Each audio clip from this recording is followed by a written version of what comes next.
Change. In this case, the American Revolution was the change in government and power. The Americans wanted a change because they did not like the way the British were ruling over them. The American colonists wanted to be self-sufficient. As these ideas started to rise, with it came some conflicts. Go. One of these conflicts was the Boston Tea Party. England had started to repeal all taxes except on tea. This angered the colonists. A large group of rebels disguised themselves as Native Americans and went to take actions against 3 British ships in the harbor.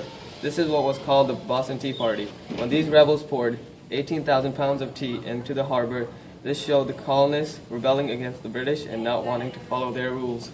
Go. This brings us to our next act by the colonists.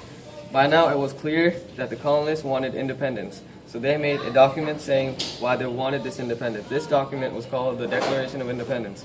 In this, the American colonists discussed some of the reasons why they needed to declare independence. The colonists said that they did not like the way the king was running the colonies. One reason was that the king put taxes on items to support Britain.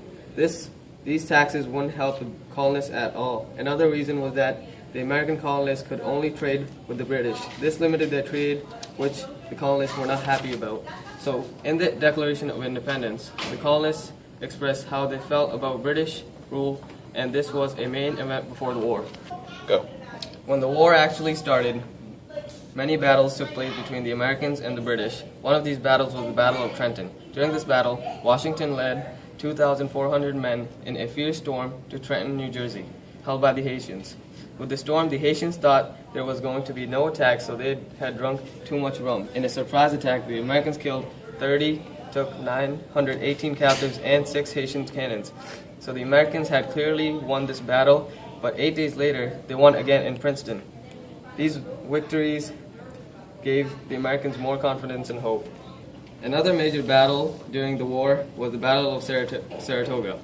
General Burgoyne from the British made a plan to meet with Howe and his German troops to isolate England.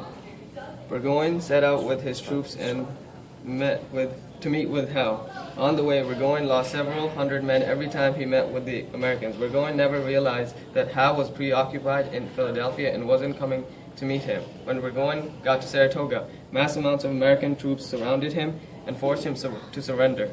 The Americans had won another major battle. Go. In the end, with the Americans and their allies' French victory at Yorktown, the war ended. Now all nations, the U.S., France, Great Britain, and Spain, met in Paris to talk peace. With the help of John Adams, Benjamin Franklin, and John Jay, the British agreed to give the Americans full independence. The delegates signed the Treaty of Paris, which confirmed America's full independence. The U.S. was now from the Atlantic Ocean to Mississippi River, from the Canada to Florida. Now with this independence came some conflicts.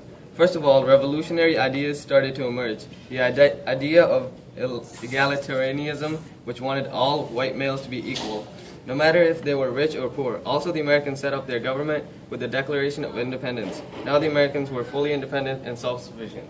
In conclusion, the American Revolution was truly a revolution because it brought changes to the colonies and to the world. Now, America had the potential to become a superpower like the British. Also, the American Revolution influences us today because we still fight today for what we want, and we wouldn't be here without the American Revolution.